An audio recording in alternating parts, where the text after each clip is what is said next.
Selamat sore Tribuners, Anda sedang menyaksikan live update Tribun News bersama saya Firdananda. Sore ini kan kami sajikan informasi terkini dan menarik untuk Anda yang dilaporkan secara langsung oleh reporter kami di lapangan. Dan inilah live update selengkapnya. Kita ke berita pertama, Saudara. Jembatan kaca di objek wisata Buntu Burake, Kecamatan Makale, Tanah Toraja retak Rabu 23 Februari. Kaca yang retak pada bagian sebelah selatan jembatan. Keretakan terjadi secara merata di salah satu lembaran kaca jembatan. Jembatan yang menghabiskan anggaran 3,9 miliar ini belum kunjung diperbaiki oleh pihak terkait. Pihak Bapenda Tanah Toraja memasang tanda larangan di dinding kaca agar diketahui oleh wisatawan. Informasi lebih lengkapnya akan disampaikan oleh rekan jurnalis kami dari Tribun Timur, ada Tommy Paserio yang akan melaporkannya. Silakan laporan Anda, Tommy. Baik, Firda dan Tribuners, dapat informasikan bahwa jembatan kaca yang berada di pelataran objek wisata Patung Tuhan Yesus Memberkati di Buntu Burake, Kecamatan Makale, Kabupaten Tanah Toraja, retak. Kaca yang retak pada bagian sebelah selatan jembatan. Keretakan terjadi secara merata di salah satu lembaran kaca jembatan. Pantauan kami saat ini jembatan atau anjungan kaca ini ditutup untuk wisatawan. Petugas dari Bapenda Tanah Toraja juga memasang tanda larangan di dinding kaca agar diketahui oleh wisatawan. Jadi penutupan ini dilakukan untuk menghindari kejadian tak terduga atau demi keamanan dan keselamatan para wisatawan. Meski ditutup, dari hasil pantauan kami, tak satupun petugas yang berjaga di jembatan kaca yang berada di atas jurang setinggi kurang lebih 1.200 meter tersebut. Petugas hanya berjaga di loket tiket jalan masuk objek wisata. Sementara itu, Kepala Dinas Perumahan Rakyat dan Kawasan Permukiman atau PRKP Tanah Toraja, Daud Balalembang mengatakan bahwa perbaikan jembatan Burake sudah dalam tahap perhitungan. Nantinya pemeliharaan dilakukan secara menyeluruh di objek wisata Primadona Tanah Toraja tersebut. Ia juga memastikan perbaikan akan dilakukan pada tahun ini. Daud juga menjelaskan bahwa selama kurang lebih 2 tahun jembatan yang retak tak kunjung diperbaiki karena terkendala anggaran akibat pandemi COVID-19. Menurutnya, objek wisata Burake juga dalam waktu yang lama tidak menerima kunjungan wisatawan atau ditutup akibat pandemi COVID-19. Dan perlu kami informasikan bahwa proyek jembatan kaca yang menelan biaya mencapai 3,9 miliar ini dirancang oleh PT Maribangun Persada Spesialis. Bahan yang digunakan berupa kaca yang tahan panas berstandar SNI yang dibuat Indonesia, tepatnya dari kota Surabaya. Saat ini saat masih dioperasikan maksud saya, wisatawan tidak diperkenankan memakai sepatu dan sendal saat hendak atau masuk ke jembatan kaca ini. Petugas telah menyediakan alas kaki khusus yang jumlahnya 20 pasang. Alas kaki itu diimpor langsung dari negara Cina dan disediakan oleh Dinas Pariwisata Tanah Toraja. Jadi untuk masuk ke jembatan kaca tersebut, wisatawan harus membayar Rp 50.000 itu di luar biaya tiket. Seperti itu, Firda. Baik, terima kasih rekan jurnalis dari Tribun Timur, Tommy Pasero atas laporannya. Selamat bertugas kembali. Kita beralih ke informasi selanjutnya, Saudara. Gelanggang olahraga atau GOR Saburai di Enggal Tanjung Karang Pusat, Bandar Lampung, sempat menjadi ikon kebanggaan masyarakat Bandar Lampung. Sejumlah event-event olahraga tingkat nasional digelar di GOR Saburai. Namun beberapa tahun terakhir keadaannya kian memprihatinkan. Kondisi fisik bangunan banyak mengalami kerusakan. Sempat direnovasi pada tahun 2019, namun sampai saat ini terbengkalai dan tidak kunjung selesai. Informasi lebih lengkapnya akan disampaikan oleh rekan jurnalis kami dari Tribun Lampung, ada Jovita Husin yang akan melaporkannya. Silakan laporan Anda, Jovita. Oke, baik Firda, bisa saya sampaikan bahwa Gor Saburai sempat hendak direnovasi oleh pemerintah setempat pada tahun 2019. Namun sampai sekarang bisa dilihat sendiri dari tayangan yang bisa kami sampaikan kemarin itu tidak terurus dan sampai sekarang belum juga selesai. Bahkan di pertengahan atau bulan September tahun 2020 sempat terjadi insiden kebakaran yang menyebabkan sebagian bangunan mengalami kebakaran. Untuk diketahui juga bahwa GOR ini terakhir kali digunakan pada tahun 2018. Sampai saat ini bisa dilihat kondisinya cukup memprihatinkan, di mana banyak tumbuhan liar dan sebagian atap juga mengalami jebol atau tidak terawat. Masyarakat pun berharap pemerintah bisa memperhatikan untuk melakukan perbaikan untuk GOR tersebut, karena GOR ini sendiri bisa dikatakan menjadi kebanggaan masyarakat Bandar Lampung. Untuk kondisi bagian dalam GOR sendiri bisa dilihat juga bahwa tampak memprihatinkan, seperti cat yang mulai ngelupas dan atap yang bolong. Untuk sebagian waktu atau beberapa saat warga menduga GOR ini dimanfaatkan untuk hal yang tidak baik, seperti digunakan untuk anak muda nongkrong atau melakukan pesta miras. Hal tersebut bisa dilihat dari beberapa pecahan botol kaca yang ditinggalkan di wilayah sekitar. Demikian, Firda. Baik, terima kasih rekan jurnalis dari Tribun Lampung, Joviter Hudsin, atas laporan Anda. Selamat bertugas kembali. Tribuners, kita beralih ke informasi selanjutnya. Gempa bumi kembali mengguncang Sumatera Barat pada Jumat hari ini, 25 Februari 2022. Gempa bumi berkekuatan 6,2 magnitudo dan 5,2 magnitudo berpusat di Pasaman Barat dengan kedalaman 10 km. Gempa pertama berkekuatan 5,2 magnitudo terjadi sekira pukul 8 lebih 35 menit waktu Indonesia Barat. Sementara gempa berkekuatan 6,2 magnitudo terjadi sekira pukul 8 pagi lebih 39 menit waktu Indonesia Barat. Untuk mengetahui informasi lengkapnya mengenai kronologi hingga kepanikan saat terjadi gempa dan juga update kerusakan dan juga dampak-dampak lainnya akibat gempa ini, kami sudah tersambung dengan jurnalis dari Tribun Padang, ada Fuadi Zikri yang akan melaporkannya. Zikri, silakan laporan Anda. Ya, selamat siang rekan Firda. Selamat siang juga Tribuners semua. Dapat kami sampaikan bahwa memang pasca gempa yang terjadi pada pagi tadi meluluhlantahkan sebagian rumah warga yang berada di Kabupaten Pasaman dan Pasaman Barat. Memang di daerah ini merupakan daerah yang menjadi titik pusat gempa yang terjadi, Frida. Berdasarkan pantauan Tribun di lokasi, beberapa titik lokasi tadi seperti di daerah Salemen, Malampah, Kabupaten Pasaman, banyak rumah warga yang mengalami kerusakan berat. Bahkan ada rumah warga yang rata dengan tanah akibat gempa yang meluluhlantahkan daerah tersebut. Nah, di daerah lainnya juga terjadi hal yang sama. Rumah warga banyak yang mengalami kerusakan sehingga tidak dapat digunakan lagi dan warga saat ini mengungsi di depan rumah di tempat pengungsian sementara yang dibangun. Selain itu, di beberapa daerah lainnya juga terjadi likuifaksi di daerah tersebut, longsoran karena dipicu akibat gempa. Nah, di sana berdasarkan informasi dari warga, longsor menghambat aliran sungai sehingga dikhawatirkan akan menimbulkan air bah ketika hujan datang.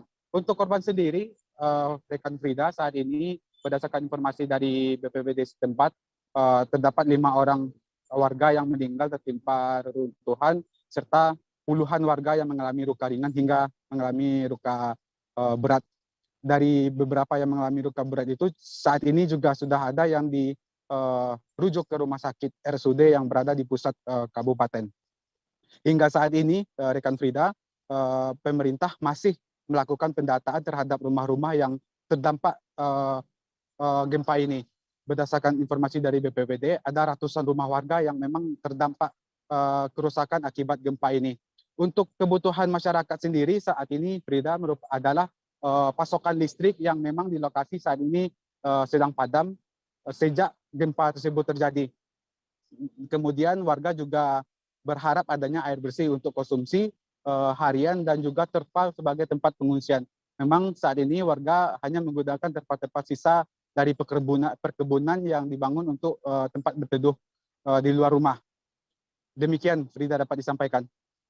Baik, terima kasih rekan jurnalis dari Tribun Padang atas laporannya. Tadi laporannya ada ratusan rumah warga yang terdampak dari gempa 6,2 skala Richter yang mengguncang di Sumatera Utara. Kita beralih ke informasi selanjutnya, Saudara. Jelang aksi damai 2502 yang digelar Persaudaraan Alumni 212 di depan Kedutaan Besar India di Gamator Kuningan, Jakarta Selatan, polisi telah menyiapkan skema pengamanan.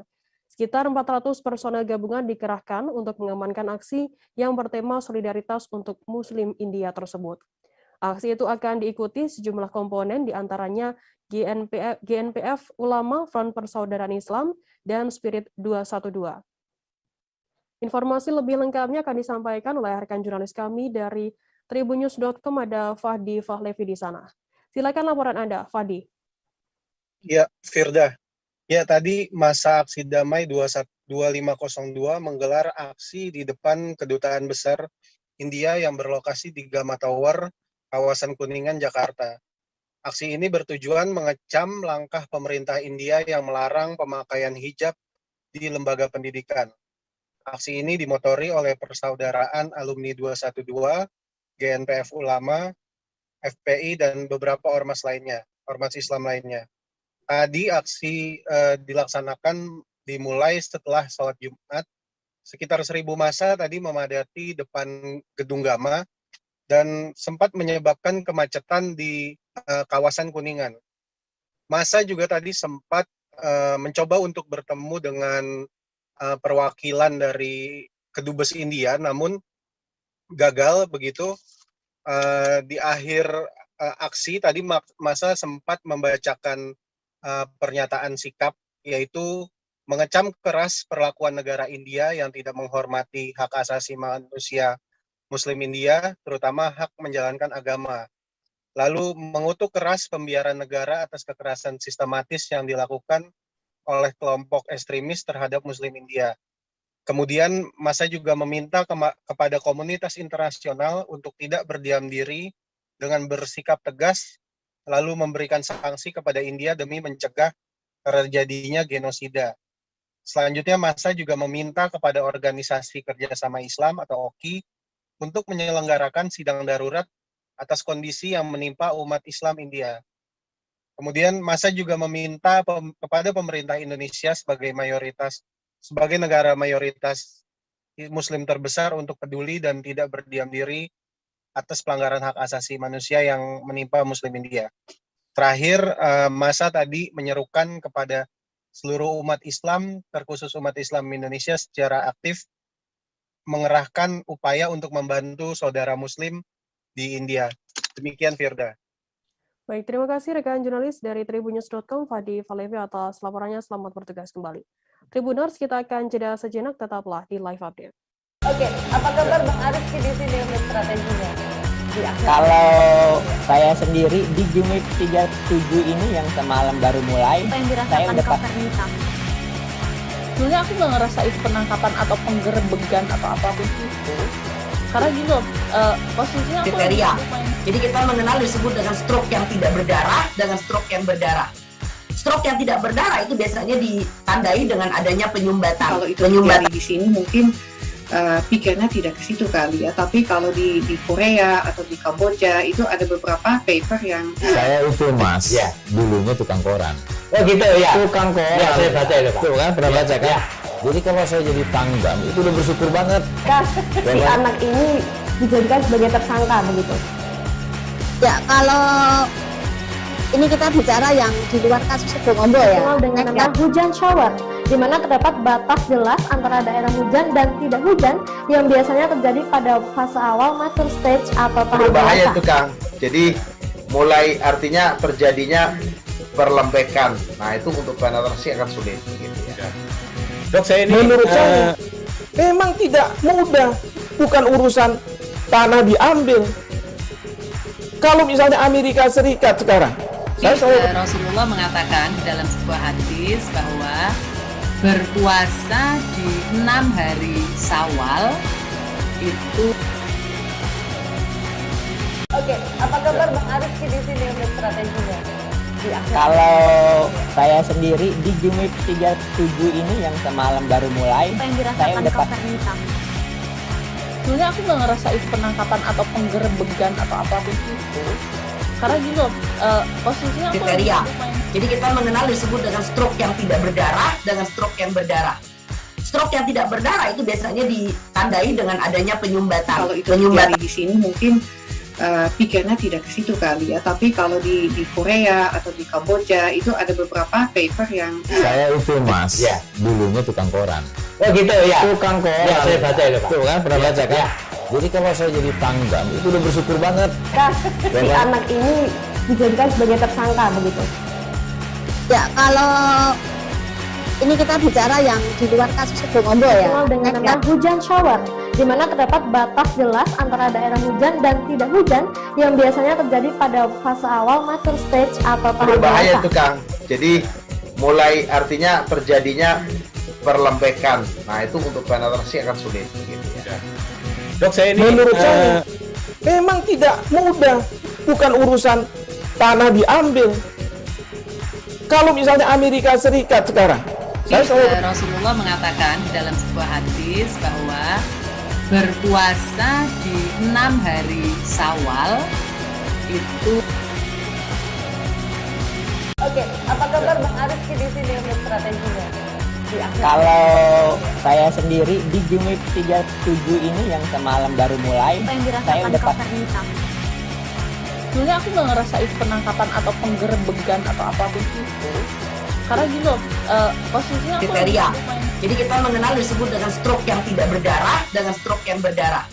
Stroke yang tidak berdarah itu biasanya ditandai dengan adanya penyumbatan. Kalau itu terjadi di sini mungkin pikirnya tidak ke situ kali ya, tapi kalau di Korea atau di Kamboja itu ada beberapa paper yang saya itu Mas, dulunya tukang koran. Oh gitu ya. Tukang koran. Ya, saya baca itu Pak. Tuh kan, pernah baca kan? Jadi kalau saya jadi Pangdam, itu udah bersyukur banget. Si anak ini dijadikan sebagai tersangka begitu. Ya, kalau Terima kasih Anda masih bersama kami di Live Update. Kita beralih ke informasi selanjutnya, Saudara. Masyarakat Kabupaten Ogan Komering Ulu geger menyusul ditemukannya ribuan liter minyak goreng yang disimpan di rumah sales berinisial FE 37 tahun di Kecamatan Batu Raja Timur, Kabupaten Ogan Komering Ulu, Provinsi Sumatera Selatan. Sebanyak 3.780 liter atau setara dengan 3,7 ton minyak goreng. Di saat terjadi kelangkaan ini, minyak goreng membuat geram masyarakat. Temuan 3,7 ton minyak tersebut ditemukan dalam 210 jerigen, setiap jerigennya berisi 18 liter. Informasi lebih lengkapnya akan disampaikan oleh rekan jurnalis kami dari Sriwijaya Post, ada Leni Juwita yang akan melaporkannya. Silakan Leni, laporan Anda.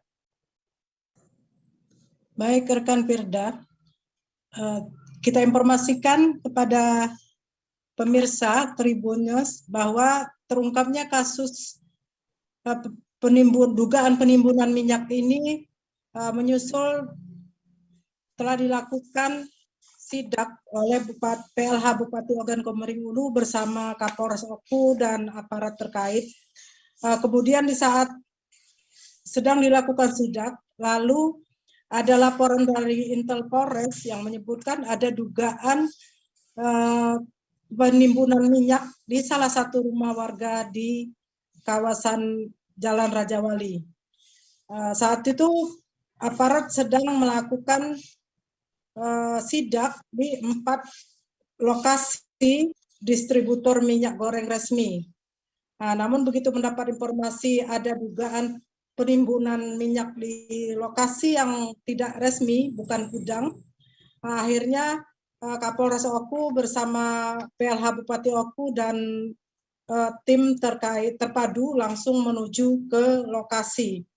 Sesampai di rumah tersebut, memang ditemukan 3.000-an liter minyak goreng dalam kemasan jerigen. Nah, selanjutnya saat itu juga ada salah seorang yang mengaku sebagai sales minyak goreng berinisial FE.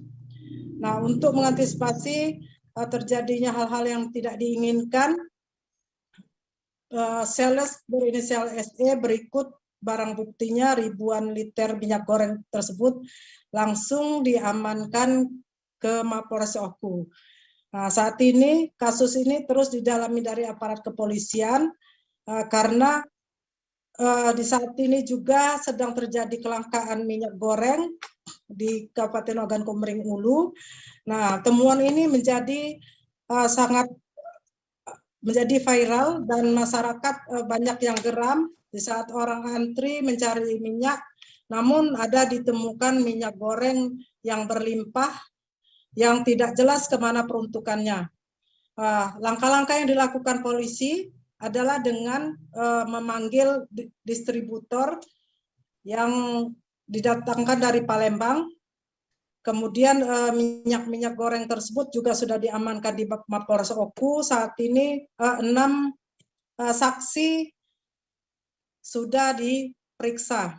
Polisi masih menunggu lebih lanjut untuk menangani kasus ini, apakah ada penyimpangan, apakah benar-benar menimbun atau memang ada peruntukan seperti untuk industri.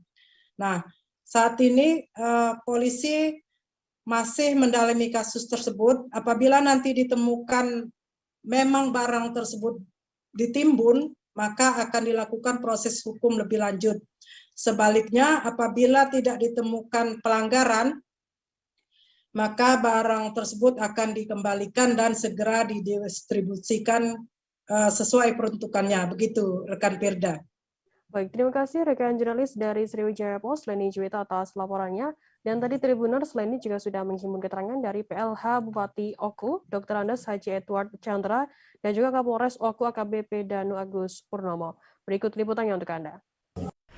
Ingin melihat ya rantai distribusi dari produsen kepada distributor, kemudian kepada agen-agen, kemudian juga kepada warung-warung kecil dan sampai ke masyarakat, ke konsumen. Kita lihat di mana ini ada tertahannya di mana, apa memang pasokan dari produsen memang kurang atau ada titik-titik tertentu yang saya sampaikan tadi, ada yang terjadi misalnya penundaan distribusi atau penjualan. Karena di situasi semacam ini, di mana masyarakat misalnya membutuhkan minyak goreng dengan distributor yang memang sudah beberapa minggu ini tidak menerima pasokan. Baik, jadi sampai hari ini kami masih terus melakukan proses penyelidikan.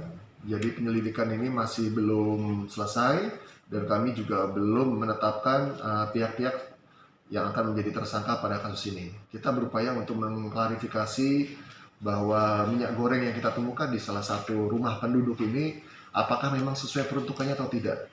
Apakah ada indikasi penimbunan atau tidak. Jadi kita ingin memastikan semuanya sehingga memang kita dapatkan informasi yang jelas.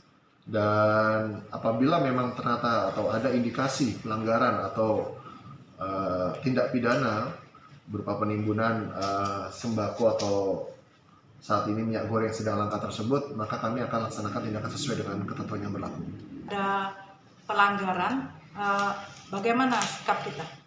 Apabila tidak ada pelanggaran, yang jelas kita segera juga akan sampaikan kepada pemilik barang tersebut untuk bisa langsung didistribusikan. Karena apabila misalkan memang ternyata barang itu dialokasikan, apakah itu untuk keperluan industri atau keperluan lainnya, dan itu bisa dibuktikan dengan surat izin maupun administrasi lainnya, yang jelas kita pasti akan menyampaikan kepada pemilik barang tersebut untuk bisa melaksanakan atau meneruskan kegiatan tersebut.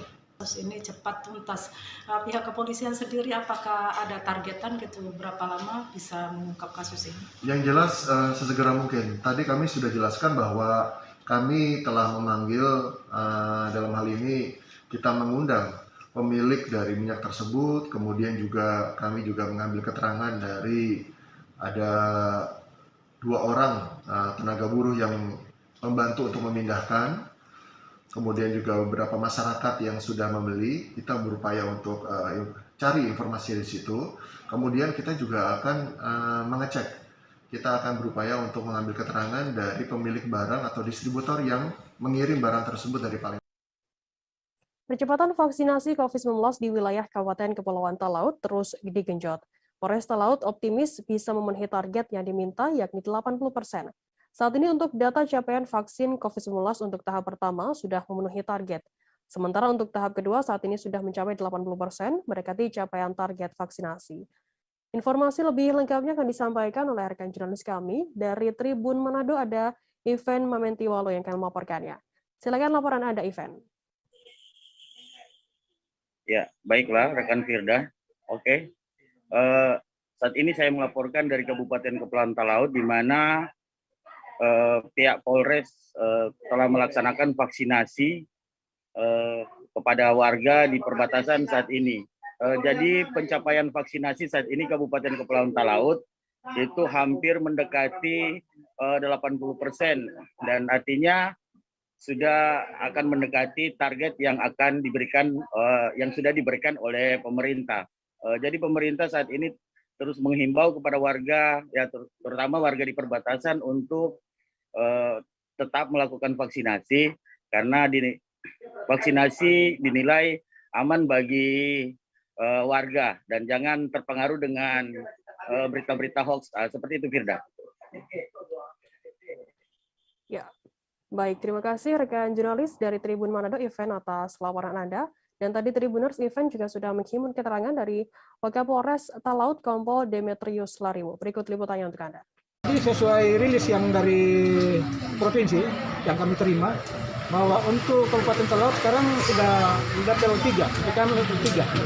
Jadi untuk Sulawesi Utara memang tinggal satu yang level 2 daerah Bolmong Timur, Bolmong Utara, Bolmut. Yang lainnya level 3 maupun level 4. Jadi kalau level 4 sudah merah itu, ada 4 nggak salah. Tapi ada semua di daratan. Manado, Minahasa, Bitung, Minahasa Utara, termasuk Sangihe.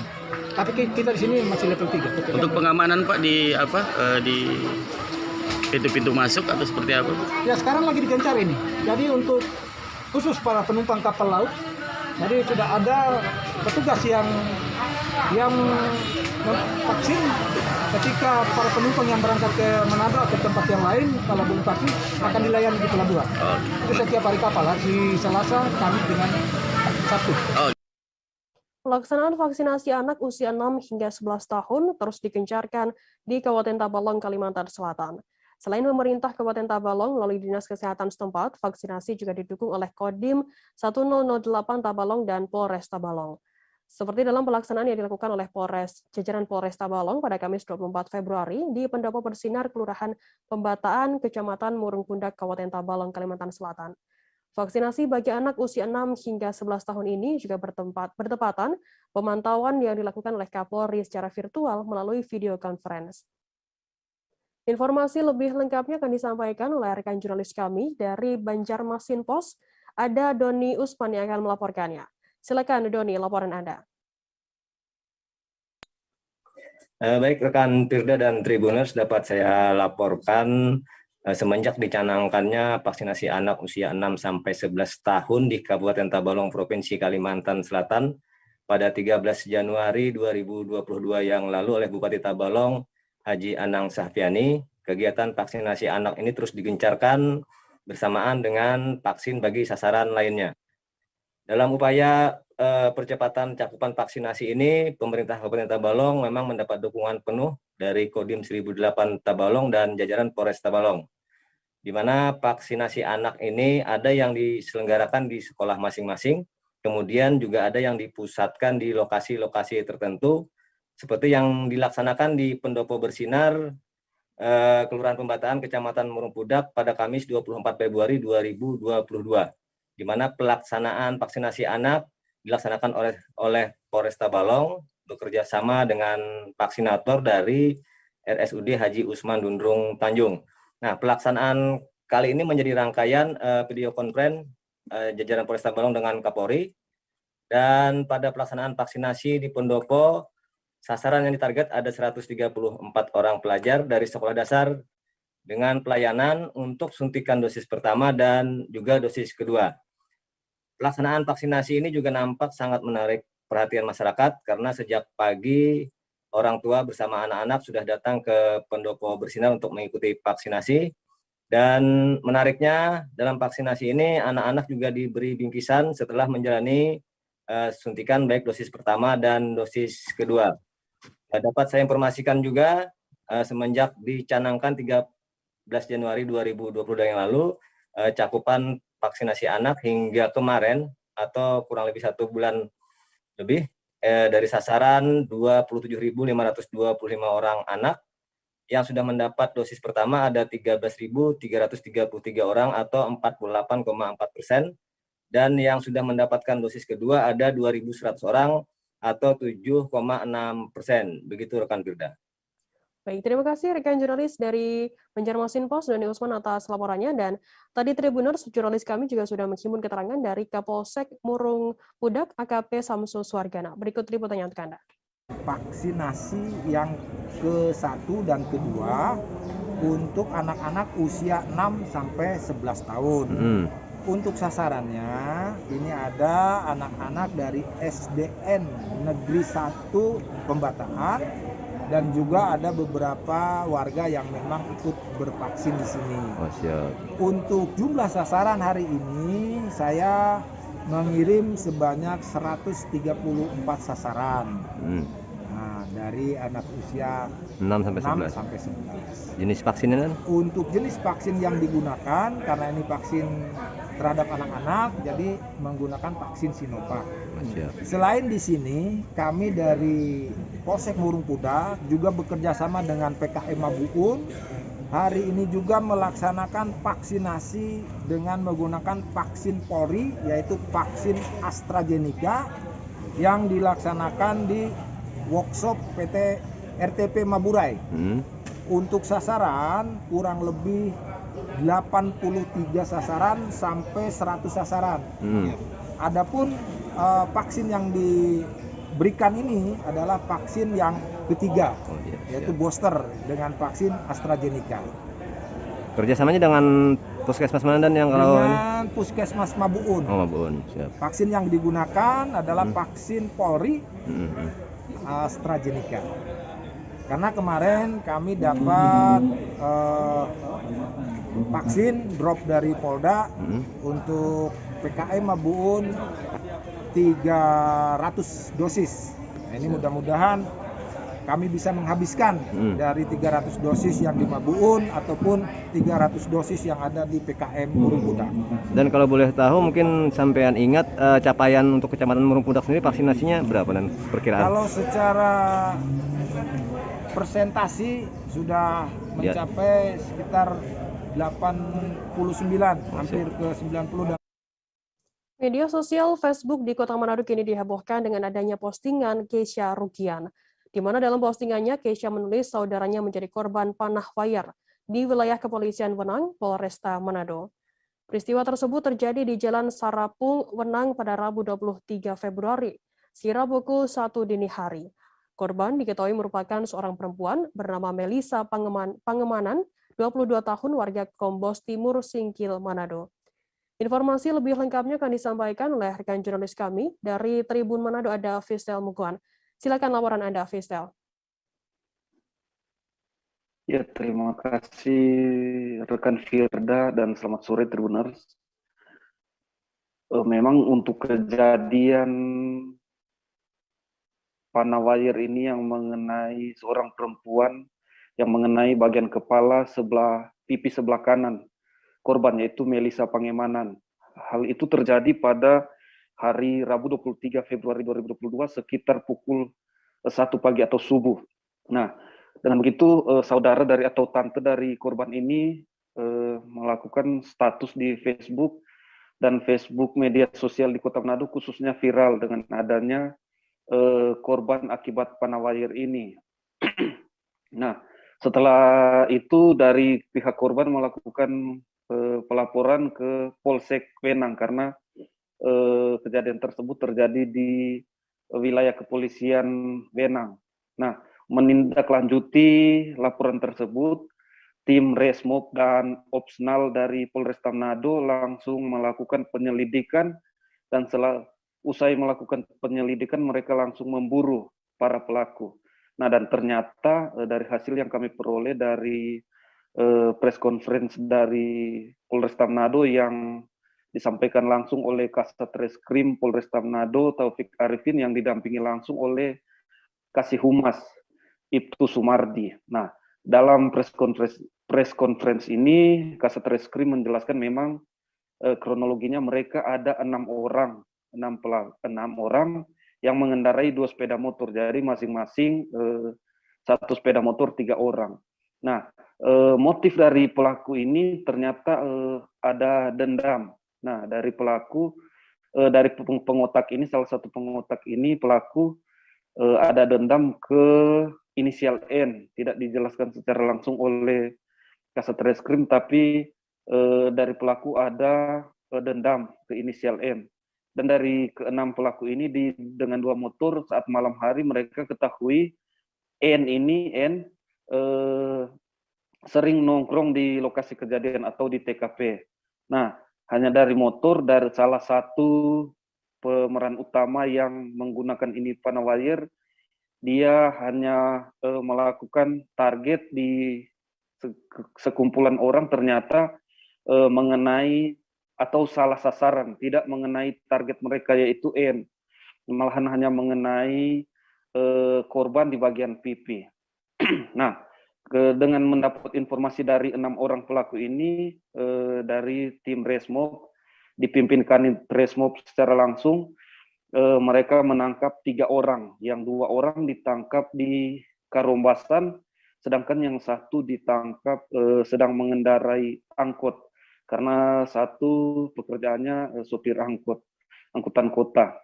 Nah, untuk 3 orang memang Kasat Reskrim sampaikan sementara diburu dan kalau tertangkap akan dimintai keterangan lebih lanjut kepada 3 orang ini. Nah, dengan kejadian ini menurut Kasat Reskrim Polresta Manado di tahun 2020 ini pertama kali terjadi di bulan Februari di tanggal 23 ini, yaitu adanya insiden panawire. Dengan begitu dari Kasat Reskrim menyampaikan kepada masyarakat jika ada atau melihat adanya pembuatan panawire segera melaporkan ke kepolisian terdekat baik di Polres atau di polsek-polsek terdekat.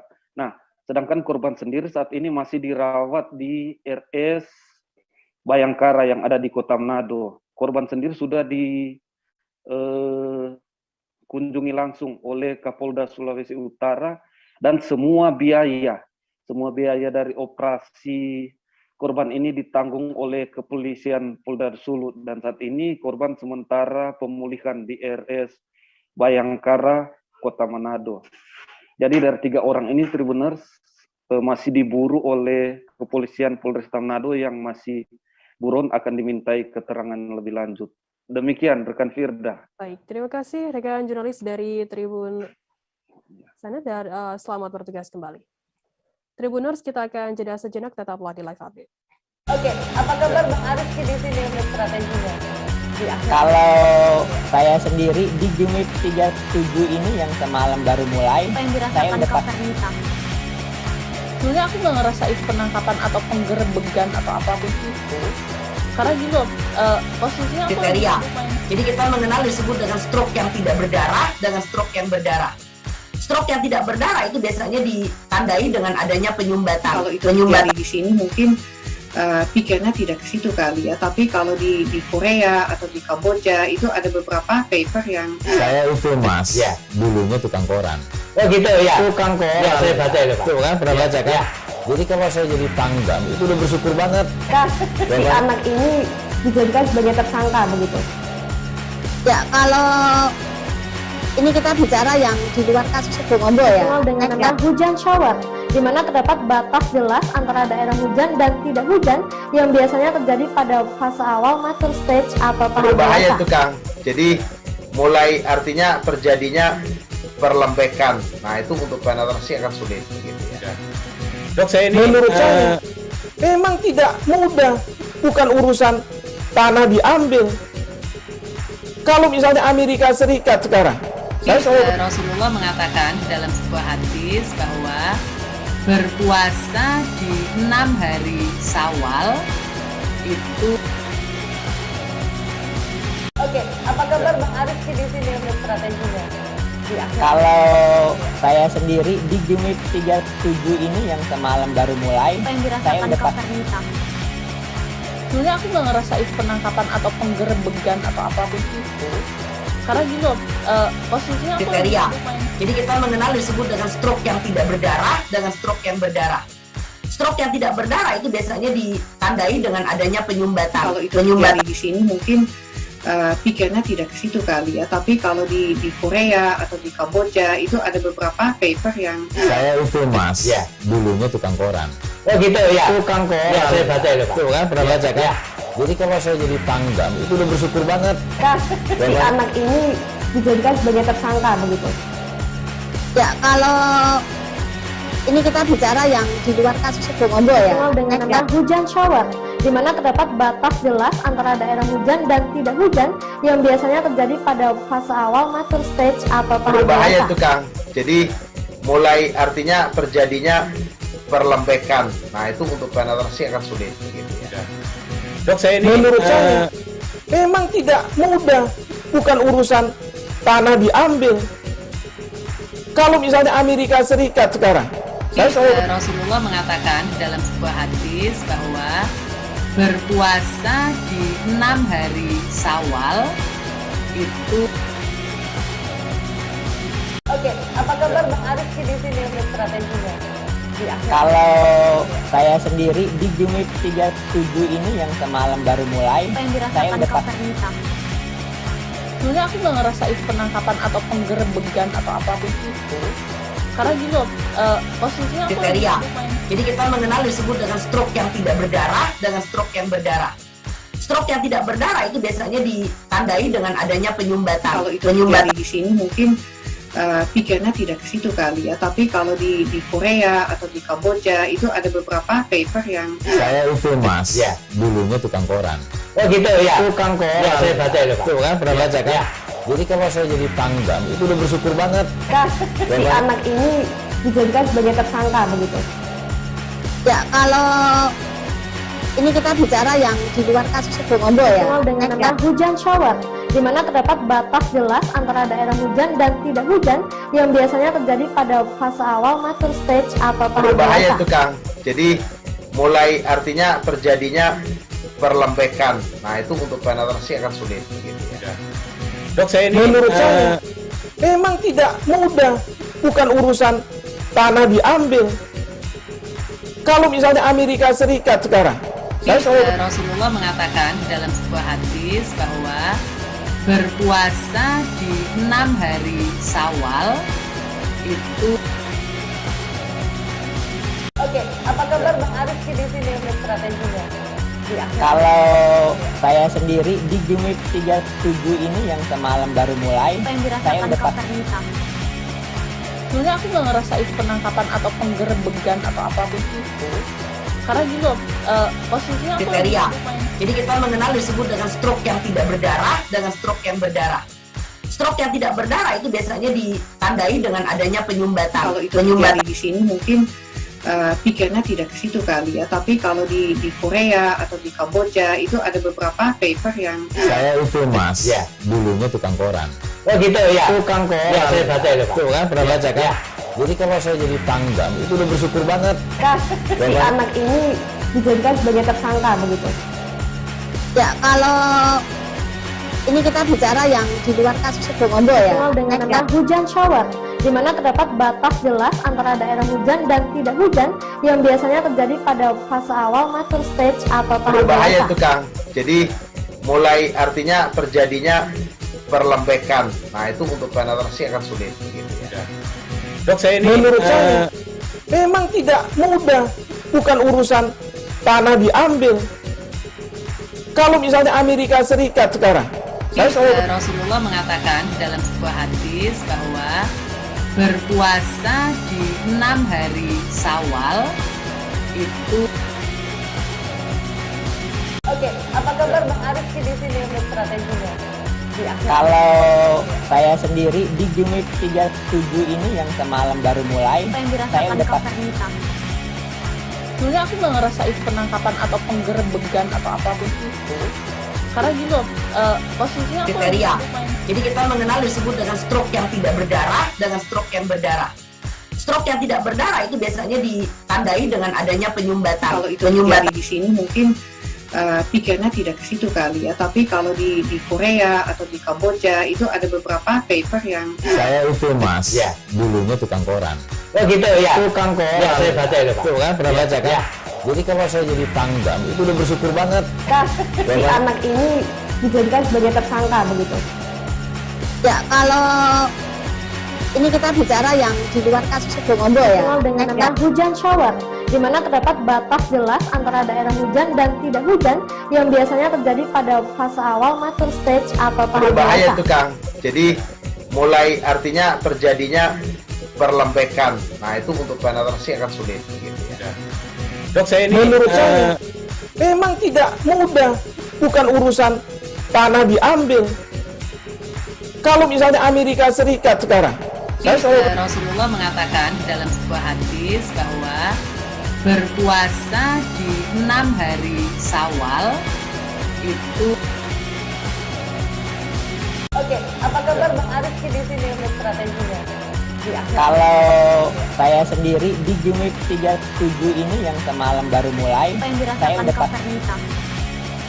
Sebenarnya aku nggak ngerasa itu penangkapan atau penggerebegan atau apapun itu. Karena gini loh, posisinya aku kriteria. Jadi kita mengenal disebut dengan stroke yang tidak berdarah dengan stroke yang berdarah.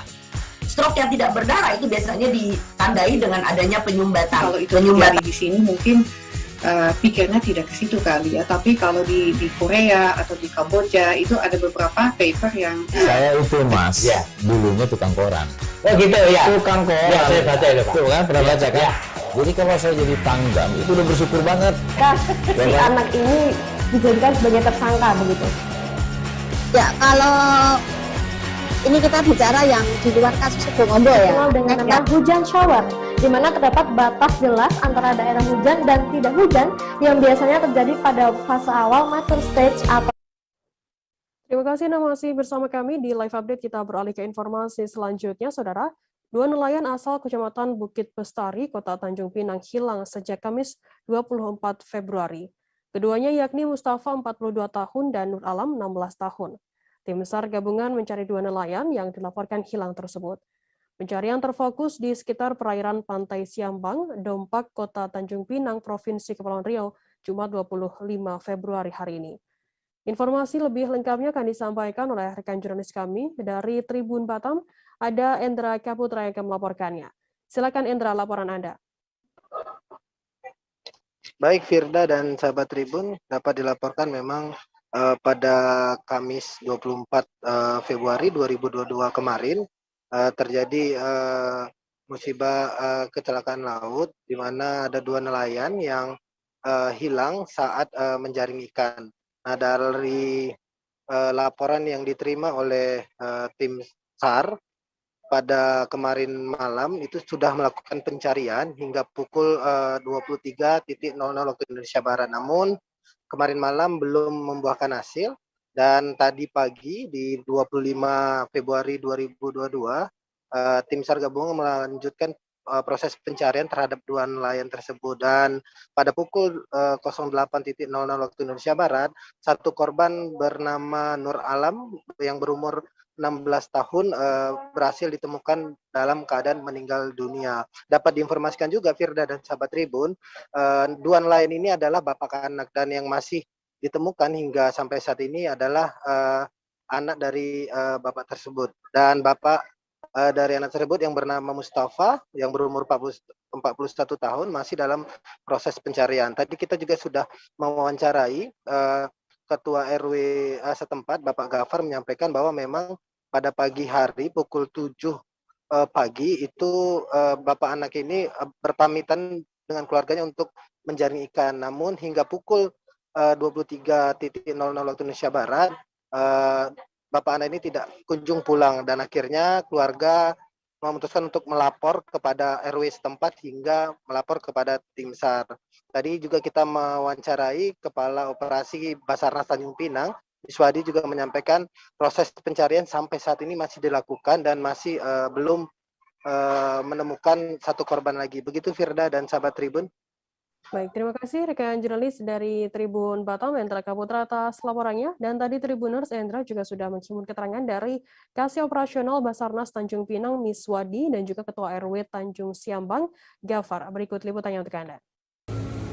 Jadi himbauan dari kita Basarnas itu berharap dengan kondisi cuaca seperti ini ya, bagi nelayan atau pelaut ya diutamakan safety-nya Pak, bahwa kita berharap ada pelampung, alat komunikasinya di bawah, kalau terjadi hal nanti ini bisa ada komunikasi Pak. Selanjutnya sekitar pukul 20.00 tim SAR datang, warga saya pun saya suruh membantu mengevakuasi. Jadi sampai sekitar pukul 00 hampir pukul 1 dini hari belum ditemukan. Jadi kami pulang, tim SAR juga pulang, bola air juga pulang. Pagi tadi kita lanjutkan sekitar pukul 7 lewat, warga kita turun, ada tergerak hati warga ini untuk ke arah Basing. Jadi sekitar pukul 8 kurang lah. Sampai mereka di sana dapat berita, Woli nggak ketemu anaknya. Kondisi sudah tidak ada. Anaknya dengan siapa Pak? Anaknya dengan bapaknya. Jadi dia berdua sama anaknya, Pak Mustafa ini dengan anaknya bernama Nur Alam. Dia 2 beranak lagi. Jadi yang ketemu awal itu anaknya tadi pagi. Jadi sekarang ini jenazah masih dibawa ke masjid untuk disolatkan. Setelah sholat Jumat nanti setelah sholat baru dikubumikan. Jadi untuk selanjutnya mungkin setelah sholat Jumat mungkin baru warga kami untuk membantu.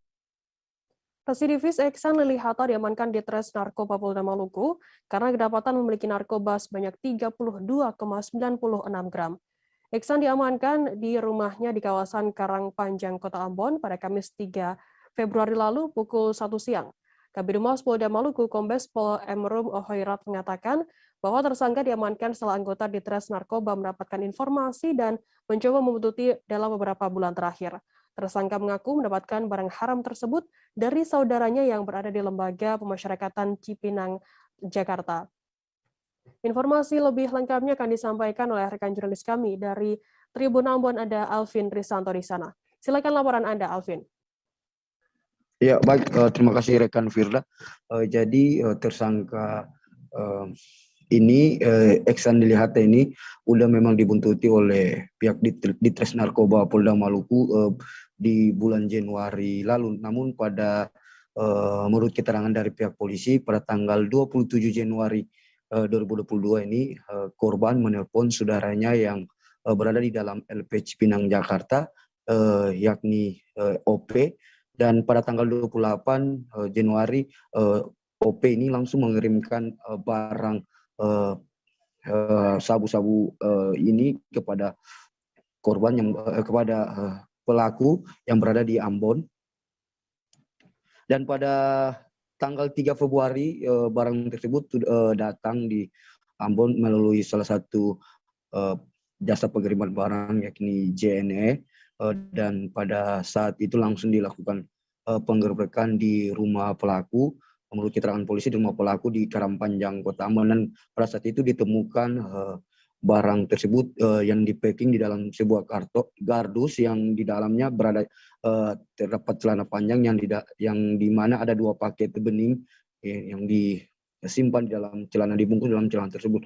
Dan pada saat ditimbang ternyata jumlah narkoba jenis sabu-sabu ini seberat 32,96 gram atau bila dirupiahkan menjadi 32 juta lebih, begitu rekan Fira. Dan pada saat penangkapan juga polisi langsung membawa pelaku ke Ditres Narkoba untuk dilakukan penyidikan. Dan pada penyidikan awal korban mengaku bahwa barang tersebut didapat dari saudaranya yang berada di LP Cipinang di Jakarta Pusat. Dan saat ini juga polisi sedang melakukan pencarian kepada saudara juga pelaku yang saat ini masih buron yakni JL yang sudah diketahui identitas namun saat ini belum tahu keberadaannya, dan polisi menganggap bahwa JL ini adalah salah satu juga perantara, dan peredaran narkoba ini yang diketahui dari hasil penyelidikan bahwa bukan saja di Ambon, melainkan otak pelaku yang berada di Jakarta LP Cipinang ini juga menyalurkan barang ke 3 provinsi yakni Maluku Utara, Maluku, dan Papua, dan ketiganya udah diringkus dan semua mengaku bahwa barang ini berasal dari OP, dan dari keterangan pelaku sendiri bahwa pelaku menggunakan 32,96 gram ini tidak untuk dijual tapi melainkan digunakan sendiri, dan untuk diketahui pelaku sendiri ini sudah pernah diciduk pada tahun 2009 dengan kasus serupa. Untuk itu pihak kepolisian saat ini sudah menetapkan tersangka dan sudah menjerat tersangka dengan pasal 114 subsidiar pasal 112 ayat 2 tentang Undang-Undang Nomor 29 tentang narkotika, hukuman penjaranya 6 sampai 20 tahun penjara.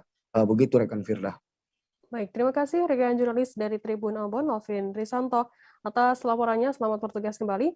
Dan tadi Tribuners, Alvin juga sudah menghimpun keterangan dari Kabir Humas Polda Maluku, Kombes Pol Emrum Ohoirab, dan juga Kanit 1 Subdit 3 Ditres Narkoba Polda Maluku Ibtu Andi Armin. Berikut liputannya untuk Anda. Sabu seberat 32,96 gram. Ya, jadi saya ulangi 32,96 gram. Jangan sampai ditulis lagi kilogram, gram ya. Karena memang selama ini di Maluku itu peredaran narkoba di Maluku pusat ininya bukan di sini, tapi mulai dari Jakarta kemudian di Makassar. Di sini hanya menyalur berupa ini yang jumlahnya tidak terlalu besar. Kalau yang kali ini dibandingkan yang sebelum-sebelumnya, ini merupakan jumlah yang agak lumayan. Dalam kasus ini yang bersangkutan memesan, terus nanti menurut yang bersangkutan dia akan menggunakan sendiri barang ini. Karena dia dulu pernah menggunakan barang ini, dengan adanya pemesanan ini, ada juga salah satu orang yang terlibat dalam pemesanan ini yang saya depokan tadi. Saya sampaikan bahwa akan kita ada sementara masih DPO. Jadi dia ini mengatakan untuk hasil pemeriksaan kita itu yang bersangkutan mau gunakan sendiri. Tapi kalau dilihat dari jumlah barang bukti, ya kita bisa berpersepsi. Tapi paling tidak kita harus membuktikan fakta itu, bahwa dia sebagai pengedar. Karena untuk saat sekarang ini yang bersangkutan belum ada yang diedarkan, karena barangnya sudah kita melakukan penangkapan. Berapa ini DPO? 1 orang, Pak. Pak, kalau misalnya sekarang ini kan berkisar sampai ada yang bervariasi, ada di atas 1 juta, ada yang di bawah 1 juta. Tergantung pada siapa yang mengedarkan. Berarti ini ya, di atas 30 juta ya Pak ya? Seperti itu Pak. Kalau ditotalkan dengan 32 gram, kalau dihitung 1 juta per sekian, berarti sekitar 32. Bahkan bisa lebih, bahkan mungkin bisa kurang, tergantung melakukan penjualan tersebut. Seseorang bernama Surya, 31 tahun, warga kampung Uler Rubek Barat, Kecamatan Sunudon, Aceh Utara diringkus warga karena diduga mencuri sepeda motor milik seorang nelayan Rabu 23 Februari. Surya mengakui mencuri sepeda motor Vario milik M. Hussein, 61 tahun. Pelaku juga mengaku sebelumnya melarikan diri dari lapas Lok Sukon pada 30 September tahun 2001 lalu saat dirawat di sebuah puskesmas. Informasi lebih lengkapnya akan disampaikan oleh rekan jurnalis kami dari Serambi News Indonesia, ada Jafarudin yang akan melaporkannya. Silakan laporan Anda, Jafar. Baik, rekan Firda, dapat kami laporkan kemarin tanggal 23 Februari 2022, warga di Desa Ulerube Barat, Kecamatan Sunudun, Kabupaten Aceh Utara, Provinsi Aceh, menangkap seorang pria warga desa setempat bernama Surya yang merupakan narapidana Lembaga Pemasyarakatan kelas 2B Lok Sukun Aceh Utara. Karena terlibat dalam kasus pencurian sepeda motor milik warga setempat pada 13 Januari 2022. Setelah kejadian tersebut, pencurian tersebut, narapidana ini atau Surya ini menghilang dari desa tersebut. Tapi kemarin setelah memang pulang kembali, setelah diketahui warga, kemudian Setelah ditangkap kemudian diserahkan ke polisi. Belakangan setelah polisi melakukan proses penyelidikan, diketahuilah bahwa Surya ini adalah kabur dari Lembaga Pemasyarakatan kelas 2B Luk Sukun pada saat dirawat di Puskesmas Kecamatan Luk Sukun pada 30 September 2021 karena dia pada saat itu mengalami sesak. Ternyata pada saat dirawat tersebut, Surya ini kabur, kemudian terlibat dalam pencurian. Setelah kejadian tersebut, kemudian setelah hasil proses penyelidikan diketahui bahwa ini adalah narapidana, kemudian penyidik dari Polsek Sendun membawa kembali si Surya tersebut ke Lembaga Pemasyarakatan kelas 2 Biluk Sukun untuk kembali menjalani pidana yang tersisa karena belum selesai menjalani dalam kasus penggelapan. Sebelumnya Majelis Pengadilan Negeri Luk Sukun Kabupaten Aceh Utara itu menghukum Surya ini dengan hukuman 2 tahun penjara karena terlibat kasus penggelapan beberapa sepeda motor. Nah, untuk saat ini juga dapat dilaporkan Firda bahwa Polsek Senudun sedang melakukan proses penyelidikan terhadap kasus baru yang kembali menjerat si Surya tersebut. Namun saat ini polisi masih terus mengumpulkan keterangan dan barang bukti kemana barang bukti yang dicuri sepeda motor berupa Vario tersebut dijual oleh Surya ke tempat lain. Nah, saat ini selain daripada mengumpulkan jumlah keterangan juga sedang mencari barang bukti untuk proses penyelidikan kasus tersebut. Demikian, Firda. Baik, terima kasih rekan jurnalis dari Serambi News Indonesia, Jafar atas laporannya. Selamat bertugas kembali. Kita beralih ke informasi selanjutnya, Saudara. Dinas Pertanian Kota Bogor dan Lions Club menebar benih ikan di Danau Situ Gede, Kelurahan Situ Gede, Kecamatan Bogor Barat, Kota Bogor. Dalam penebaran benih kali ini, Dinas Pertanian Kota Bogor bekerja sama dengan Lions Club untuk kegiatan sosial dan cinta lingkungan. Selain itu, ada pula kegiatan vaksin dan donor darah untuk masyarakat. Informasi lebih lengkapnya mengetahui untuk bagaimana pelaksanaan dari kegiatan masyarakat ini, kami sudah tersambung dengan jurnalis dari Tribun Bogor, ada Reynaldi yang akan melaporkannya. Silakan Rey, laporan Anda. Ya, baik Firda. Jadi pada hari Kamis tanggal 24 Februari 2022 kemarin itu pemerintah Kota Bogor bersama Lion Club menebar benih ikan di Danau Situ Gede yang tepatnya berada di Kelurahan Situ Gede, Kecamatan Bogor Barat, Kota Bogor, Jawa Barat. Jadi di dalam penebaran benih ini Lion Club bersama pemerintah Kota Bogor memang sudah bekerja sama sebelumnya. Jadi ada 23.000 benih ikan yang ditebarkan pada pagi itu, yang ditebarkannya juga oleh Wakil Wali Kota Bogor yaitu Dedi Arahim bersama Kepala Dinas Pertanian Kota Bogor. Dan juga dari 23.000 benih ikan tersebut, 20.000 diantaranya itu merupakan sumbangan dari Lion Club dan 3.000 diantaranya itu merupakan dari Dinas Pertanian Kota Bogor. Jadi selain ada penebaran benih kemarin, di situ juga ada sumbangan berupa tempat sampah, 10 tempat sampah tepatnya untuk wilayah Danau Situ Gede ini. Jadi di Danau Situ Gede ini memang sebelumnya terlihat kumuh, tetapi pemerintah Kota Bogor mencoba untuk membenahi dan mengeruk danau tersebut. Jadi untuk sekarang danau ini menjadi produktif dan menjadi kebutuhan masyarakat sekitar. Jadi maka dari itu pihak pemerintah bersama organisasi Lions Club ini mencoba untuk memberikan ikan-ikan di danau tersebut. Jadi kemarin diketahui benih ikan yang diturunkan di danau tersebut itu merupakan jenis ikan nila merah dan ikan nila hitam. Jadi di sini kemarin itu dengan penebaran benih ikan tersebut itu harapannya bisa menjadi strategi ketahanan pangan wilayah. Jadi itu bisa membuat semakin kuatnya kebutuhan pangan di wilayah tersebut. Seperti itu, Firda. Baik, terima kasih rekan jurnalis dari Tribun Bogor, Renaldi atas laporannya. Selamat bertugas kembali. Tribuners, kita akan jeda sejenak, tetaplah di live update. Oke, apa kabar Bang Ariski di sini untuk strateginya?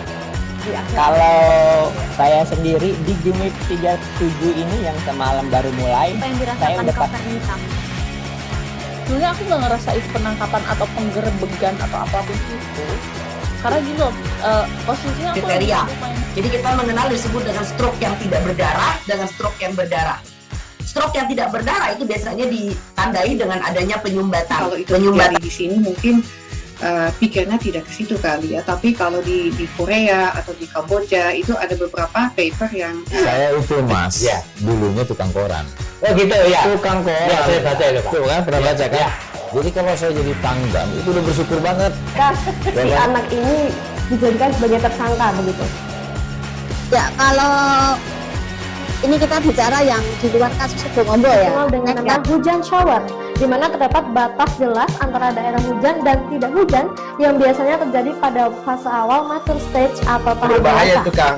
Jadi mulai artinya terjadinya perlembekan. Nah itu untuk penetrasi akan sulit. Gitu ya. Dok, saya ini menurut saya memang tidak mudah, bukan urusan tanah diambil. Kalau misalnya Amerika Serikat sekarang, Rasulullah mengatakan dalam sebuah hadis bahwa berpuasa di 6 hari Syawal itu. Oke, apa kabar Bang Ariski di sini untuk strateginya? Kalau saya sendiri di Game Week 37 ini yang semalam baru mulai, saya udah pasti. Sebenarnya aku nggak ngerasa itu penangkapan atau penggerebegan atau apapun itu. Karena gini loh, posisinya aku kriteria. Jadi kita mengenal disebut dengan stroke yang tidak berdarah dengan stroke yang berdarah. Stroke yang tidak berdarah itu biasanya ditandai dengan adanya penyumbatan. Kalau itu terjadi di sini mungkin pikirnya tidak ke situ kali ya. Tapi kalau di Korea atau di Kamboja itu ada beberapa paper yang saya itu mas, ya dulunya tukang koran. Oh gitu ya. Tukang koran. Ya, saya baca itu Pak. Tuh kan pernah baca kan? Ya. Jadi kalau saya jadi pangdam itu udah bersyukur banget. Si anak ini dijadikan sebagai tersangka begitu. Ya, kalau ini kita bicara yang di luar kasus Sebong Ombo ya. Dengan nama hujan shower, di mana terdapat batas jelas antara daerah hujan dan tidak hujan yang biasanya terjadi pada fase awal mature stage atau tahap berbahaya dewasa. itu Kang. Jadi mulai artinya terjadinya perlembekan. Nah itu untuk penetrasi akan sulit. Gitu ya. Dok, saya ini menurut saya memang tidak mudah, bukan urusan tanah diambil. Kalau misalnya Amerika Serikat sekarang, Rasulullah mengatakan dalam sebuah hadis bahwa berpuasa di 6 hari Syawal itu. Oke, apa kabar Bang Ariski di sini untuk strateginya? Kalau saya sendiri di Game Week 37 ini yang semalam baru mulai, saya udah pasti. Sebenarnya aku nggak ngerasa itu penangkapan atau penggerebegan atau apapun itu. Karena gini loh, posisinya aku kriteria. Jadi kita mengenal disebut dengan stroke yang tidak berdarah dengan stroke yang berdarah. Stroke yang tidak berdarah itu biasanya ditandai dengan adanya penyumbatan. Kalau itu terjadi di sini mungkin pikirnya tidak ke situ kali ya. Tapi kalau di Korea atau di Kamboja itu ada beberapa paper yang saya itu mas, ya dulunya tukang koran. Oh gitu ya. Tukang koran. Ya, saya baca itu Pak. Tuh kan pernah baca kan? Ya. Jadi kalau saya jadi pangdam itu udah bersyukur banget. Si anak ini dijadikan sebagai tersangka begitu. Ya, kalau ini kita bicara yang di luar kasus Sebong Ombo ya. Dengan nama hujan shower, di mana terdapat batas jelas antara daerah hujan dan tidak hujan yang biasanya terjadi pada fase awal mature stage atau tahap berbahaya dewasa. itu Kang. Jadi mulai artinya terjadinya perlembekan. Nah itu untuk penetrasi akan sulit. Gitu ya. Dok, saya ini menurut saya memang tidak mudah, bukan urusan tanah diambil. Kalau misalnya Amerika Serikat sekarang, Rasulullah mengatakan dalam sebuah hadis bahwa berpuasa di 6 hari Syawal itu. Oke, apa kabar Bang Ariski di sini untuk strateginya? Kalau saya sendiri di Jumip 37 ini yang semalam baru mulai, saya udah sebenarnya aku nggak ngerasa itu penangkapan atau penggerbegan atau apapun itu, karena gitu posisinya aku kriteria. Jadi kita mengenal disebut dengan stroke yang tidak berdarah dengan stroke yang berdarah. Stroke yang tidak berdarah itu biasanya ditandai dengan adanya penyumbatan. Kalau itu terjadi di sini mungkin. Terima kasih Anda masih bersama kami di live update. Kita beralih ke informasi selanjutnya, Saudara. Seorang pria berinisial HS ditangkap unit reskrim Polsek Lubuk Raja lantaran melakukan tindak pidana pengeroyokan terhadap SA di depan Salon Nagoya Newton, Blok G nomor 10, Kecamatan Lubuk Raja, Kota Batam pada Rabu 5 Februari lalu. Yang ditangkap di kawasan Pasar Second, Lubuk Baja pada Senin 21 Februari. Saat melakukan pengeroyokan, HS tidak sendirian, ia dibantu oleh 5 rekannya yang saat ini tengah buron. Informasi lebih lengkapnya akan disampaikan oleh rekan jurnalis kami dari Tribun Batam. Ada Roni Lodolaling di sana. Silakan laporan Anda, Roni. Ya, selamat sore Firda dan juga Tribuners. Dapat kami laporkan bahwasannya seorang pria berinisial HS harus mempertanggungjawabkan perbuatannya di hadapan kepolisian. HS baru saja ditangkap unit reskrim Polsek Lubuk Baja lantaran melakukan tindak pidana pengeroyokan terhadap SA di depan Salon Nagoya Newton, Blok G nomor 10, Kecamatan Lubuk Baja, Kota Batam, pada Rabu 5 Februari 2022 yang lalu. Ia ditangkap di Pasar Second Lubuk Baja pada Senin 21 Februari 2022 yang lalu. Kapolsek Lubuk Baja Kompol Budi Hartono mengatakan bahwa pada saat melakukan pengeroyokan, HS tidak sendirian. Ia dibantu oleh 5 rekannya yang saat ini masih buron. Dari hasil pemeriksaan, mereka melakukan pengeroyokan terhadap SA dengan cara memukul di bagian punggung belakang menggunakan kayu balok. Tidak hanya itu, pelaku lain juga melakukan pemukulan di beberapa badan SA dan menendang korban hingga terjatuh. Budi menjelaskan dengan adanya kejadian tersebut, sontak warga di sekitar langsung datang dan meleraikan perkelahian tersebut, sehingga korban langsung bisa menyelamatkan diri. Sementara pelaku lain langsung melarikan diri pada saat bersamaan. Adapun motif pelaku HS melakukan pengeroyokan kepada korban dikarenakan karena tersangka HS tidak terima diusir oleh korban yang saat itu meminta uang setelah ngamen di depan ruko korban. Budi mengungkapkan bahwa pada saat itu pelaku HS juga dalam pengaruh minuman alkohol ya, ataupun ngelem begitu. Pelaku HS dijerat dengan pasal 170 ayat 1 KUH Pidana dengan ancaman hukuman di atas 5 tahun penjara. Demikian Firda. Baik, terima kasih rekan jurnalis dari Tribun Batam, Roni Lodolaling atas laporannya. Dan tadi Tribuners, Roni juga sudah mengirimkan keterangan dari Kapolsek Lubuk Baja Kompol Budi Hartono. Berikut liputannya untuk Anda. Pelaku tindak pidana pengeroyokan, penganiayaan secara bersama-sama. Siapa yang dikeroyok, Pak? Jadi ada pemilik salon yang ada di Din Salon yang ada di Komplek Newton. Nama korban berinisial SA. Apa yang membuat dia melakukan penganiayaan, Pak? Jadi motif daripada tersangka ini atau pelaku ini karena tidak merasa tersinggung ya, dia tidak terima pada saat itu si pelaku atau tersangka meminta uang kepada korban dan saksi pada waktu itu masih duduk-duduk di depan salon karena tidak diberi dan istilahnya diusir untuk pergi secara mungkin tidak terima karena tersinggung, akhirnya dilakukanlah perbuatan ini terhadap korban. Luka apa yang dialami oleh korban? Jadi di bagian belakang itu memar, kemudian bagian leher, sekitar leher yang memar karena akibat dipukul dengan kayu. Berapa orang pelaku, Pak? Jadi semuanya itu ada berenam kemudian 1 sudah kita amankan ini berinisial HS, kemudian 1 kita tahu karena dekat dengan HS, DR, kemudian kita cari juga kemarin itu tidak dapat di tempat biasanya dia tinggal, kemudian yang 4-nya lagi kita belum tahu sama sekali identitas, tapi tetap kita cari untuk lidik pengembangannya.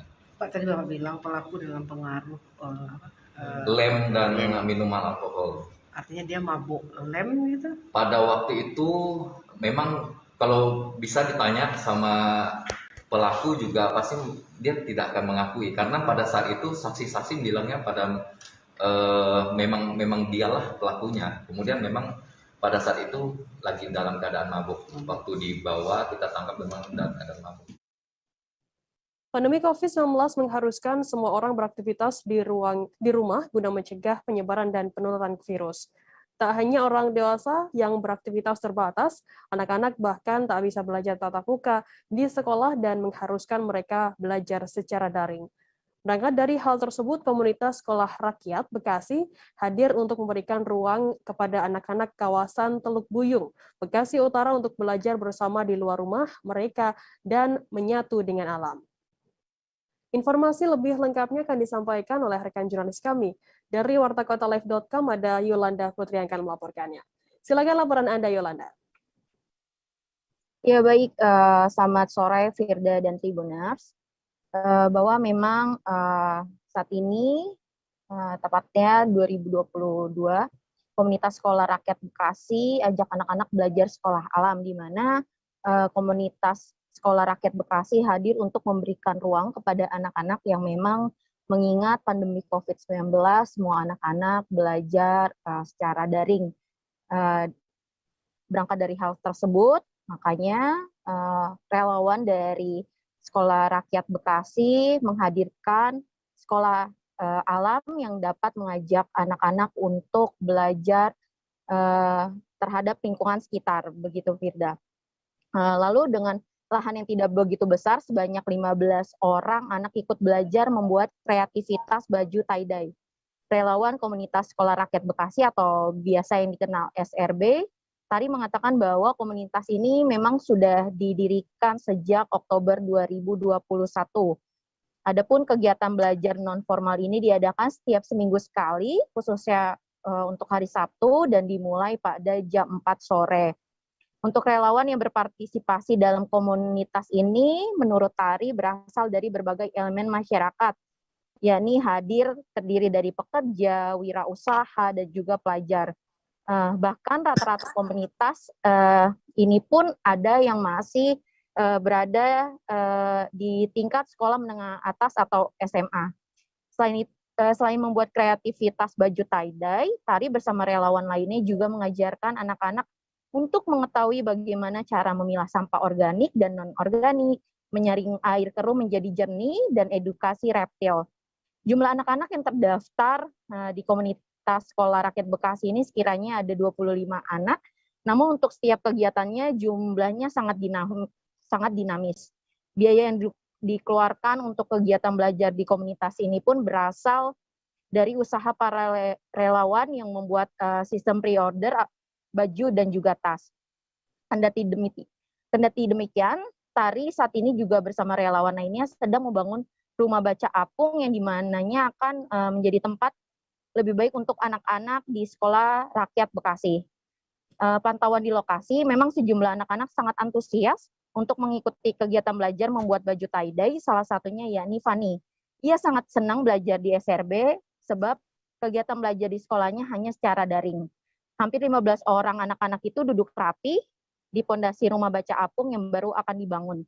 Relawan lainnya pun nampak sangat semangat mengajarkan anak-anak membuat baju tie-dye dan membawa baju putih bersih serta peralatan lainnya.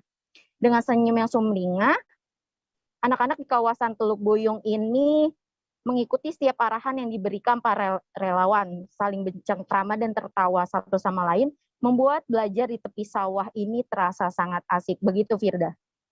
Baik, terima kasih rekan jurnalis dari wartakotalive.com Yolanda Putri atas laporannya. Dan tadi Tribuners, Yolanda juga sudah menghimpun keterangan dari pihak terkait. Berikut liputannya untuk Anda. gimana anak-anak online ya, kejahatan gadget. Apalagi kan yang sosial media yang lagi trending TikTok ya. Iya. TikTok itu lagi meningkat banget. Daripada terus-terusan main gadget, lebih baik mengisi waktu luang di hari Sabtu ini. Di hari Sabtu ini. Mengisi waktu luangnya di sekolah orientasi. Iya, berarti ini diadainnya setiap seminggu sekali, Kak? Seminggu sekali. Betul. Seminggu sekali setiap hari Sabtu. Sabtu sore jam 4. Jam 4 sampai maghrib lah ya, sampai maghrib. Lanjut lagi nanti habis Isa lanjut lagi sampai jam 8:30. 8:30. Nanti kayak hari ini kan prakteknya lebih ke alam, membuat kreativitas. Berarti nanti setelah maghrib itu pembelajaran menulis membaca atau seperti apa? Kita pendidikan informal semua sih, keseru-seruannya aja. Jadi pendidikan yang nggak pernah mereka dapat di sekolah bisa didapatkan di karena pandemi kan jarang ada praktek ya, makanya di sini khususnya untuk anak-anak kawasan Teluk Buyung ini jadi dibuat kreativitas, kegiatan lebih ke alam gitu ya, Kak. Kalau untuk komunitas sendiri ini terdiri dari mahasiswa, pekerja itu seperti apa, Kak? Relawan? Oh, untuk relawannya sendiri ya. Untuk relawannya ini kita dari berbagai macam elemen masyarakat ya. Jadi ada dari pekerja, wirausaha, dan juga pelajar.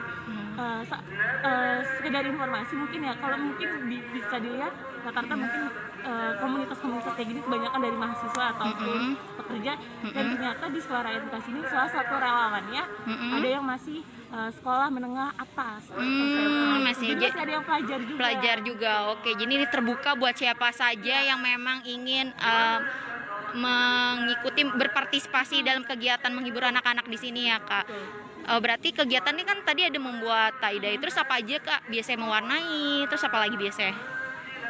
Kita banyak banget sih kayak memfiltrasi air menjadi jernih.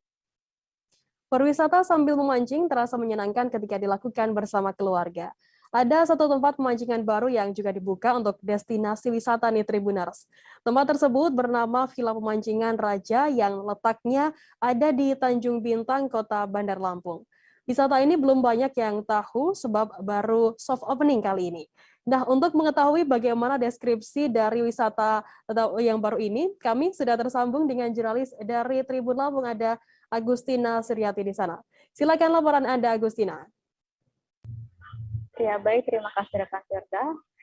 Baik, ini saya akan melaporkan bagaimana kondisi yang ada di Villa Pemancingan Raja ya, Tribuners. Jadi Tribuners bisa jadikan ini sebagai rekomendasi destinasi wisata khususnya bagi warga Kota Bandar Lampung ya. Jadi Villa Pemancingan Raja ini belum lama dibuka. Jadi baru soft opening pada bulan Januari lalu ya, tahun 2022. Jadi di Villa Pemancingan Raja ini dia menyediakan fasilitas berupa pemancingan, lalu ada restoran, kantin, dan juga spot foto, serta ada villa juga.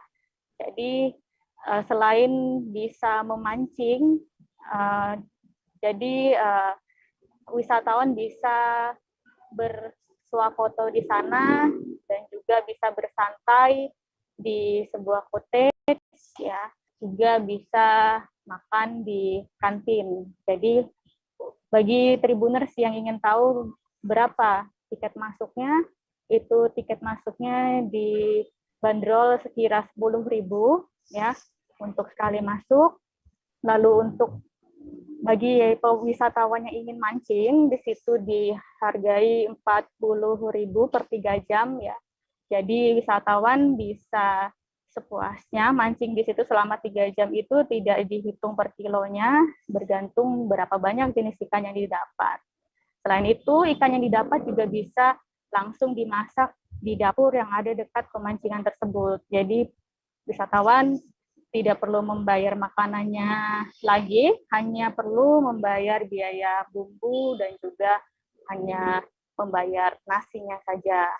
Jadi di sela-sela kegiatan memancing tersebut, jadi apabila ada keluarga yang datang ke Villa Pemancingan Raja ini, anak-anak bisa bermain di sekitaran, lalu mungkin ibunya atau saudaranya bisa berfoto-foto di atas atau di bagian bawah itu ada spot foto berupa perahu-perahuan ya. Jadi selain itu juga bisa menyewa tempat tersebut untuk dijadikan lokasi kegiatan untuk sekadar berkumpul, melakukan reunian dan sebagainya. Di situ juga terdapat karaoke, dibanderol harga sekira Rp10.000 ya. Lalu di situ juga ada beberapa macam cottage ya. Di situ cottage-nya seperti rumah kelompok. Jadi bisa di booking, direservasi ya. Jadi di situ rencana saat akan diadakan grand opening itu akan ditambahkan lagi destinasi-destinasi wisata yang ada di tempat tersebut. Demikian, Firda. Baik, terima kasih rekan jurnalis dari Tribun Lampung Agustina Suryati atas laporannya. Selamat bertugas kembali. Kita beralih ke Jakarta, saudara. Kebun Raya Bogor menjadi salah satu lokasi yang tepat bagi Anda yang ingin mencari destinasi wisata bernuansa alam terbuka yang tidak jauh dari kota Jakarta. Suasananya yang sejuk dan rindang dengan hijaunya pepohonan menjadikan Kebun Raya Bogor sebagai salah satu ruang yang tepat untuk menghirup udara segar. Jalan-jalan di Kebun Raya Bogor bisa menjadi pilihan menarik untuk melepas kejenuhan setelah beraktivitas sehari. Informasi lebih lengkapnya akan disampaikan oleh rekan jurnalis kami dari Tribun Jakarta, ada Pebi Adeliana di sana. Silakan laporan Anda, Pebi. Halo, Firda. Halo. Ya, silakan laporan Anda, Pebi. Iya, Tribuners, pernahkah Anda mencoba sensasi berkeliling Kebun Raya Bogor sambil mengendarai skuter? Nah, kalau belum, Anda boleh mencoba nih, karena baru-baru ini Kebun Raya Bogor menyediakan layanan fasilitas penyewaan skuter begitu. Nah, layanan ini merupakan salah satu fasilitas baru yang mulai ada sejak Desember 2021 kemarin, atau sekitar 3 bulan baru-baru ini begitu, Tribuners. Nah, jadi menurut informasi yang kami dapatkan dari Ferry, salah seorang pemandu skuter di Kebun Raya Bogor, memang saat ini penggunaan penyewaan skuter listrik ini menjadi salah satu fasilitas yang banyak digemari oleh para pengunjung, khususnya bagi kaum muda. Nah, saking ramainya, bahkan peminatnya pun sampai waiting list. Jadi kalau misalnya Tribuners belum pernah coba nih, boleh direkomendasikan untuk mencoba, merasakan sensasi serunya jalan-jalan berkeliling Kebun Raya Bogor sambil mengendarai skuter listrik begitu. Nah, untuk harga penyewaannya sendiri, Anda bisa membayar seharga Rp40.000 untuk bisa menikmati jalan-jalan menggunakan 1 unit skuter listrik begitu selama 30 menit dengan mengunjungi rute-rute atau destinasi menarik yang ada di Kebun Raya Bogor. Misalnya seperti mengunjungi Taman Kaktus atau Taman Meksiko begitu, kemudian juga ada Pohon Jodoh, kemudian ke Taman Astrid, dan juga ke spot pohon pinang begitu. Nah, dengan membayar sewa Rp40.000 per 30 menit tersebut, itu sudah Anda bisa menikmati jalan-jalan, kemudian sudah termasuk dengan pemandu, dan juga pemandu tersebut akan mengawasi mulai dari penggunaan skuter tersebut, kemudian juga sampai foto-foto dan video begitu, Tribuners.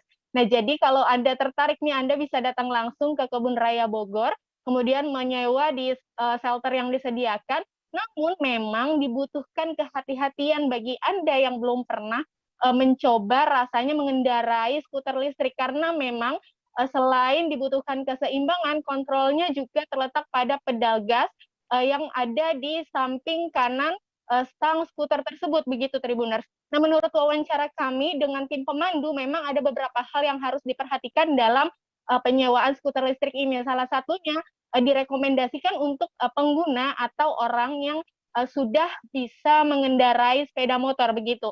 Nah, kemudian juga selain itu disarankan untuk tidak melamun atau mengikuti panduan dari para pemandu yang mengawasi ketika penggunaan skuter listrik tersebut begitu. Nah, jadi memang saya sudah mencoba sendiri nih. Nah, walaupun karena saya baru pertama kali kemarin, memang masih agak sedikit lika-liku begitu ya, masih agak sedikit kegok. Oleh sebab itu, untuk Tribuners yang baru pertama kali coba juga harus hati-hati nih. Nah, oleh sebab itu dibutuhkan juga fokus dan juga jangan sampai jatuh gitu Tribuners. Nah, untuk menyewanya sendiri tadi sudah saya sampaikan 40.000 kita sudah bisa menyewa lengkap 1 unit skuter, kemudian juga bersama dengan helm sebagai pengaman dan juga dengan pemandunya begitu. Nah, untuk layanan ini sendiri bisa dinikmati mulai dari pukul 7 pagi hingga jam 3 sore. Namun sebagai catatan nih bagi Anda yang mau menyewa skuter tersebut harus cepat-cepat karena memang sekarang sedang ramai diminati oleh kaum muda. Stok skuter listrik tersebut juga seringkali kehabisan sehingga pengunjung pun harus waiting list begitu Firda. Ya, mungkin ini bisa jadi salah satu rekomendasi wisata untuk Tribuners yang akan melepas penat di akhir pekan nanti. Terima kasih Feby Adiliana dari Tribun Jakarta. Selamat bertugas kembali. Kita beralih ke informasi selanjutnya, Saudara. Salah satu tempat nongkrong yang cocok untuk dikunjungi bersama keluarga adalah Cafe 511 di Jalan Trunojoyo, Kota Malang. Cafe ini berada di lantai 2 sebuah kantor travel. Yang menarik di kafe ini adalah jika nongkrong di bagian teras belakangnya, di mana pemandangannya adalah lalu lintas kereta api dari stasiun Kota Baru Malang. Informasi lebih lengkapnya akan disampaikan oleh rekan jurnalis kami dari Surya Malang, ada Silvianita Widiawati di sana. Silakan laporan Anda, Silvi. Ya, selamat sore, Tribuners.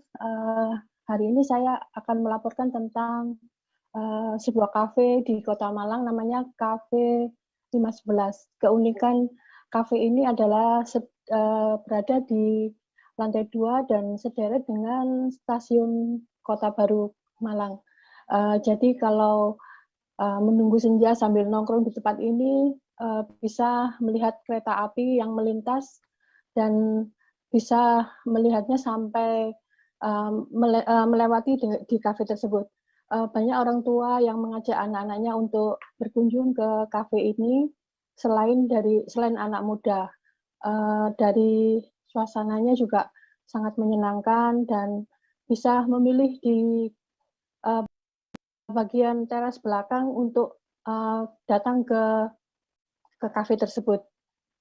Dari pilihan makanannya juga cukup menarik dan bisa dipilih mulai dari harga 12.000 sampai dengan yang lainnya. Untuk kondisi kafe sendiri pada sore hari paling banyak dikunjungi itu sekitar pukul 16 sampai 18.00 karena saat itu melintas kereta api lokal juga dan kereta api dari logistik yang membawa BBM. Bagi anak-anak cukup menyenangkan karena untuk masuk ke stasiun kereta api kan cukup sulit ya jika hanya untuk melihat kereta api. Namun dengan pilihan di kafe tersebut bisa mengajak anak-anak juga beredukasi dengan melihat kereta api tersebut. Demikian, Firda. Baik, terima kasih rekan jurnalis dari Surya Malang, Silvianita Widiawati atas rekomendasi tempat nongkrong di Kota Malang. Selamat bertugas kembali. Kita beralih ke informasi selanjutnya, Saudara. Narapidana di Lapas Kota Bumi melakukan aksi mural di Stadion Sukung Kota Bumi. Aksi mereka sudah berlangsung sekitar 2 pekan terakhir. Upaya ini dilakukan untuk mempercantik dan memperindah Stadion Sukung Kota Bumi yang selama ini tampak kusam. Informasi lebih lengkapnya akan disampaikan oleh rekan jurnalis kami dari Tribun Lampung, ada Anung Bayuardi di sana. Silakan laporan Anda. Ya, rekan Firda, di Lampung Utara sendiri memiliki Stadion Sukung. Awalnya stadion ini tampak kusam dan tidak terawat. Namun di tangan narapidana, khususnya warga binaan di Lapas Kota Bumi, tembok di Stadion Sukung ini dicat mural. Cat ini berasal dari sumbangan dari warga ataupun pihak-pihak tertentu yang lainnya. Mereka dengan senang hati untuk memberikan sumbangan tersebut. Kemudian para narapidana ini mengecat dengan melukiskan pemandangan di tempat tersebut. Kegiatan narapidana ini sudah berlangsung sejak 2 pekan terakhir. Namun sebelumnya mereka juga sudah membersihkan sekitar Stadion Sukung Kota Bumi dengan bersih-bersih sampah pada bulan Januari kemarin. Selain itu juga para narapidana ini menghibur masyarakat dengan mengadakan konser ataupun musik di halaman Stadion Sukun Kota Bumi. Gerakan ini menurut Kalapas Endang Lintang sebagai sarana edukasi untuk narapidana yang dimana nantinya mereka akan kembali ke masyarakat. Tentunya dengan kembali ke masyarakat mereka memiliki kemampuan untuk bekerja sehingga mereka dapat mengaplikasikannya ke tempatnya nantinya. Demikian rekan Firda. Baik, terima kasih rekan jurnalis dari Tribun Lampung Anu Bayordi atas laporannya, dan tadi Tribuners Anu Bayordi juga sudah menghimpun keterangan dari Kalapas Kota Bumi Endang Lintang. Berikut liputannya untuk Anda. Baik, jadi gini, jadi kita tahu bahwa lembaga pemasyarakatan itu adalah tempat pembina warga binaan pemasyarakatan, mengembalikan mereka kepada masyarakat.